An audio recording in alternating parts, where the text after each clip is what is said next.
20 വയസ്സ് പ്രായം. അവർ ഏതാണ്ട് ഒരു പതിറ്റാണ്ടോളം കാലമായിട്ട് അവരുടെ അമ്മയുടെ സഹോദരൻ ആയിട്ടുള്ള ജീവൻ സിംഗുമായി പ്രണയത്തിലാണ്.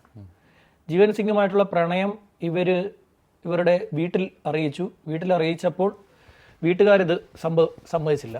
ഇപ്പം മേഘാലയയിലെ ഹണിമൂൺ കൊലപാതകത്തോട് ഉപമിച്ചുകൊണ്ടാണ് ദേശീയ മാധ്യമങ്ങൾ ഇതിപ്പോൾ റിപ്പോർട്ട് ചെയ്തുകൊണ്ടിരിക്കുന്നത്.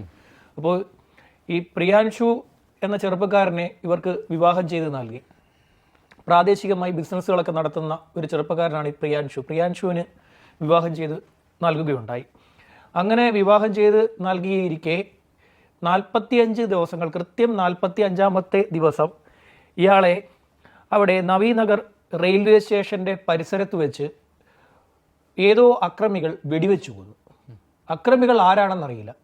ഇരുചക്ര വാഹനത്തിൽ വന്ന 2 ചെറുപ്പക്കാർ ഈ പ്രിയാൻഷുവിനെ അവിടെ ജൂൺ 25-ാം തീയതി വെടിവെച്ച് കൊല്ലുകയായിരുന്നു. ഉച്ച സമയത്ത് അവിടെ വെടിവെച്ച് കൊന്നു.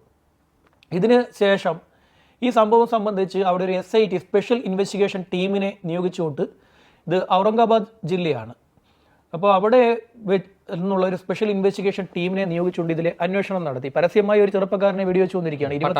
പട്ടാപ്പകൽ. അത് കല്യാണം കഴിഞ്ഞ് 45 ദിവസം മാത്രം കഴിയവെയാണ് ഇത്തരത്തിലൊരു ഹീനമായിട്ടുള്ള ഒരു കൊലപാതകം നടക്കുന്നത്.